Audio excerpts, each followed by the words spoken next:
Friend in my YouTube channel Eduzone plus. दोस्तों आपके अपने यूट्यूब चैनल एडुजोन प्लस में स्वागत है। आज के जो हम लोग टॉपिक डिस्कस करेंगे वो हमारा है हेल्थ से जुड़ा हुआ इशू। यानी कि जानते हैं कि हेल्थ एक पर्सनल लेवल पे और कम्युनिटी लेवल पे बहुत बड़ा इशू है।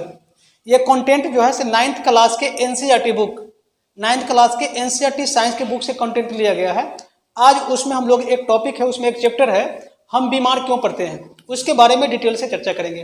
जैसे कि हम जानते देखें हम बीमार क्यों पड़ते हैं, इसके बहुत बड़ा ब्रॉड पर्सपेक्टिव है, बहुत बड़ा इसके कॉज है, कारण है। लेकिन हम उसमें पीएचडी करने के लिए नहीं बैठेंगे, उसमें पीएचडी हमें नहीं करना है।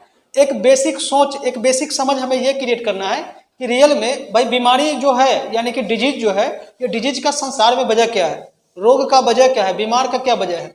एक जो हेल्थ है, एक हेल्थ को हम लोग अच्छे हेल्थ के रूप में कब डिफाइन करते हैं, इन चीज़ों के बारे में आज जो है इस वीडियो लेक्चर के बारे में हम लोग चर्चा करेंगे। तो सबसे पहले हम लोग समझते हैं कि ये डिजीज किसको कहते हैं, डिजीज है क्या।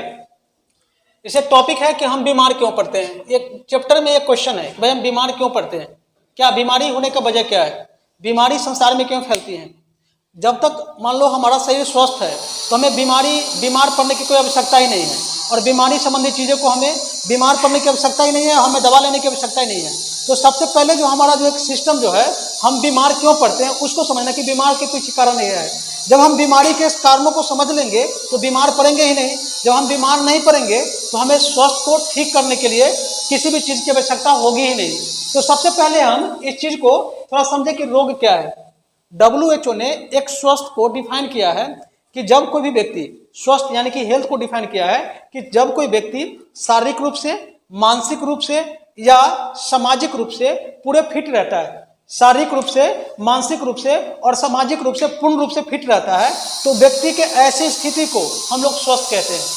लेकिन जब वही व्यक्ति शारीरिक रूप से, मानसिक रूप से और सामाजिक रूप से स्वस्थ नहीं होगा, अच्छा नहीं होगा, उसकी कंडीशन अच्छी नहीं होगी, उसके शरीर की कंडीशन अच्छा नहीं होगा, तब उस अवस्था को हम लोग बीमारी कहते हैं, रोग कहते हैं।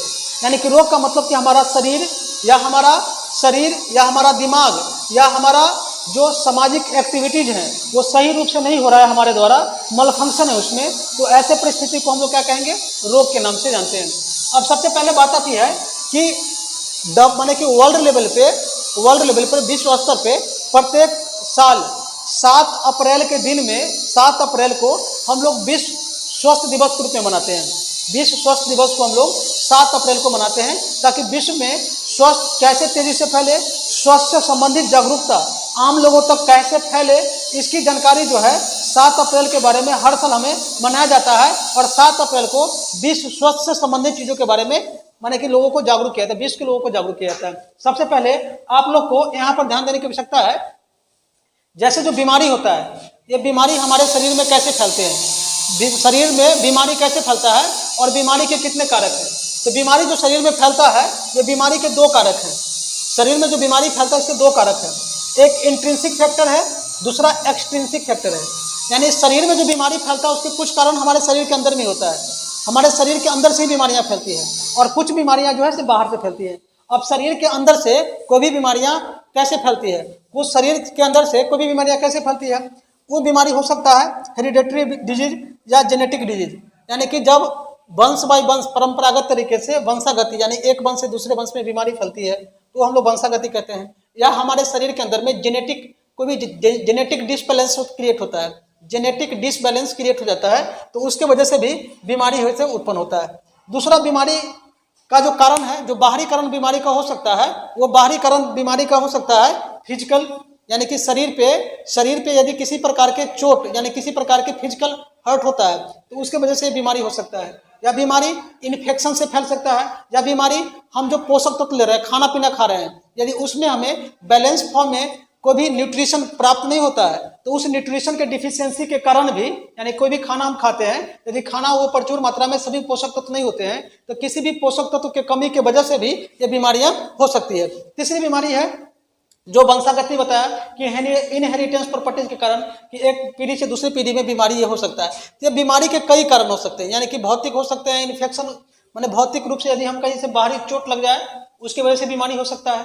या दूसरा बीमारी के कारण माने इन्फेक्शन से हो सकता है, यानी गंदा खाना पानी ये सब का यूज कर रहे हैं तो उसके वजह से बीमारी हो सकता है।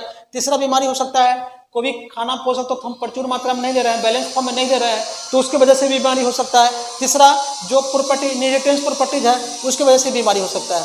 अब सबसे पहला बात यह है कि बीमारी के जो वैज्ञानिक हमारे यहाँ वैज्ञानिक को कितने पार्ट से बांटे हैं, तो वैज्ञानिक को जो रोग के नेचर्स हैं, जो बीमारी के नेचर्स है, उस नेचर के आधार पर बीमारी को 4 भागों में क्लासिफाइड किया गया है।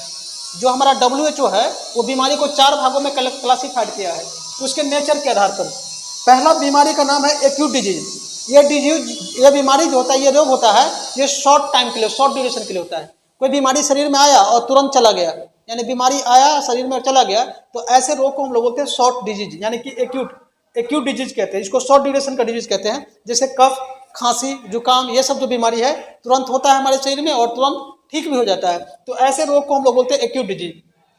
दूसरा जो बीमारी हमारा है क्रोनिक डिजीज, यानी कि इसको बोलते हैं दीर्घकालिक बीमारी, यानी बीमारी आएगा तो तुरंत से ठीक नहीं होता है, या तो कभी ठीक ही नहीं होता है या लगातार हमें दवा खाना पड़ता है, तो ऐसे बीमारी को हम लोग क्रोनिक डिजीज कहते हैं। यानी बीमारी जो तुरंत से ठीक ना हो, यदि शरीर में हो जाए तो लगातार 10-20 महीने बाद, 2 साल बाद ठीक होता है, अदरवाइज वो शरीर से ठीक होता ही नहीं है, लगातार शरीर में बना रहता है, तो ऐसे बीमारी को हम लोग क्रोनिक डिजीज कहते हैं। एक होता है कॉन्जेंशियल बाय बर्थ। कॉन्जेंशियल बाय बर्थ का मतलब क्या होता है? कॉन्जेंशियल बाय बर्थ का मतलब होता है कि जन्मजात बीमारी। किसी बच्चे के जन्म से ही कभी हाथ टेढ़ा हो, पैर टेढ़ा हो, मानसिक रूप से ठीक ठाक न हो, या जन्म से ही वो अंधा होता है, तो वो जन्मजात बीमारी कहते हैं। जो जन्म लेते ही बच्चे के किसी उसकी माँ को, या उसकी माँ जब बच्चे का माँ बच्चे जब गर्भ में पल रहा हो, तो हो सकता है कि उस समय में उसकी माँ बैलेंस डाइट नहीं खा रही होगी, यानी कि उसके न्यूट्रिशन की डिफिशियंसी की वजह से बच्चे जो पैदा होंगे वो ठीक से अच्छे बच्चे पैदा, स्वस्थ बच्चे पैदा ना हो, तो ऐसे बीमारी को हम लोग जन्मजात रोग के नाम से जानते हैं। उसी प्रकार से एक बीमारी है एक्वायर्ड डिजीज। एक्वायर्ड डिजीज का मतलब कि ये बीमारी हम किसी दूसरे बीमार व्यक्ति में से हमारे शरीर में फैल जाता है, या वातावरण से हमारे शरीर में बीमारी फैल जाता है। तो जब वातावरण से या किसी बीमार व्यक्ति से बीमारी दूसरे के शरीर में चले जाए तो ऐसे बीमारी को क्या कहते हैं? Acquired disease. यानी कि यह बीमारी किसी के शरीर में होता नहीं है, बल्कि किसी दूसरे व्यक्ति के शरीर में हो, फिर से वो स्वस्थ व्यक्ति में ट्रांसमिट कर जाए, तो ऐसी बीमारी को एक्वायर्ड डिजीज कहते हैं। जैसे एड्स हो सकता है, कोविड-19 हो सकता है, ये सब एक प्रकार का एक्वायर्ड डिजीज है। एक्वायर्ड डिजीज को हम लोग 2 भाग में क्लासिफाइड कर सकते हैं। एक्वायर्ड डिजीज हमारा है 2 भाग में हो सकता है, एक इन्फेक्शियस डिजीज, दूसरा नॉन इन्फेक्शियस डिजीज। यानी कि एक को बोलते हैं संक्रमक रोग, दूसरा को बोलते हैं असंक्रमक रोग। असंक्रमक रोग क्यों हो सकता है?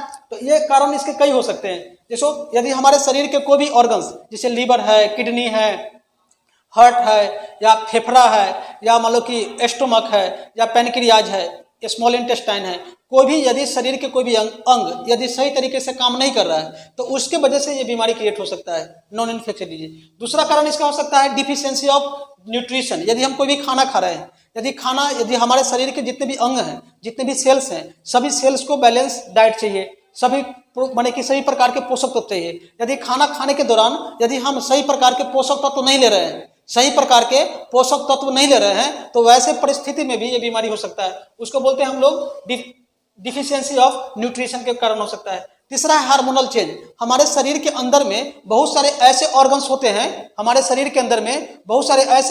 हैं, जो विभिन्न प्रकार के केमिकल्स को प्रोड्यूस करते हैं।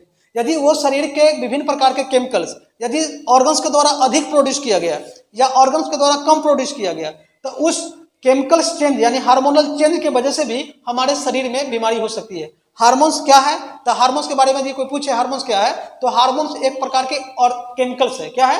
केमिकल्स है जो विभिन्न प्रकार के ऑर्गन्स के द्वारा प्रोड्यूस किया जाता है। जब वो ऑर्गन्स केमिकल्स को या तो अधिक, शरीर के जरूरत से ज्यादा या शरीर के जरूरत से कम यदि प्रोड्यूस करता है, तो वैसे परिस्थिति में भी हमारे शरीर में बीमारी हो सकता है। इसको बोलते हैं हार्मोनल चेंज।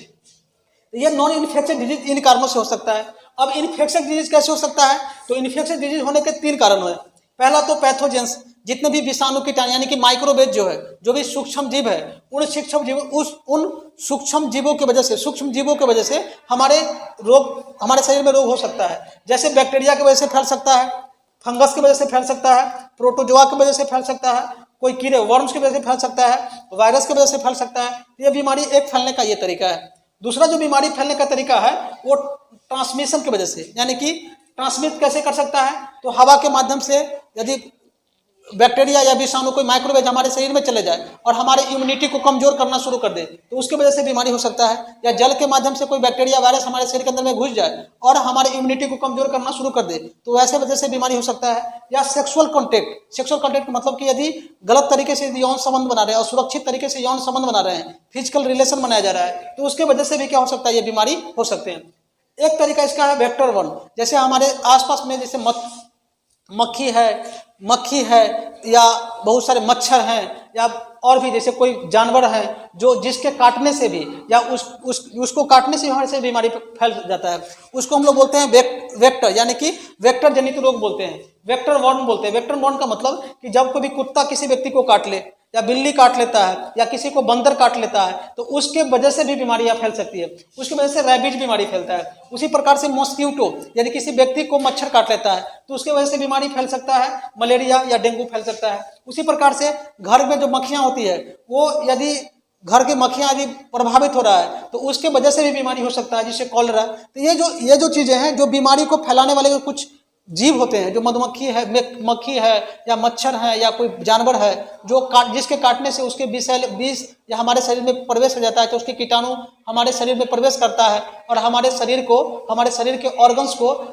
माने इम्यूनिटी को घटा देता है, तो उसकी वजह से जो बीमारी फैलता है वो बीमारी को हम लोग वेक्टर बॉर्न्स कहते हैं या वेक्टर बॉर्न्स कहते हैं, यानी कि वेक्टर जनित रोग कहते हैं, जो जानवरों से हमारे शरीर में उसके कीटाणु फैल जाता है और जिसकी वजह से बीमारी हो जाती है।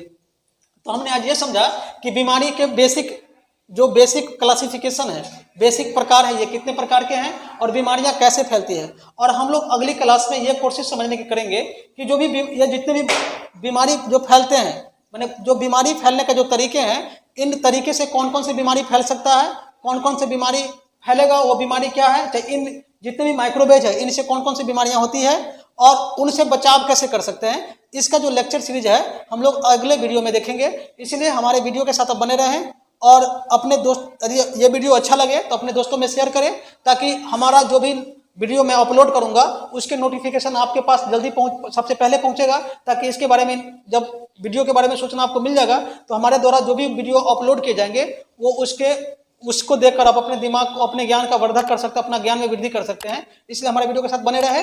जय हिंद, जय भारत।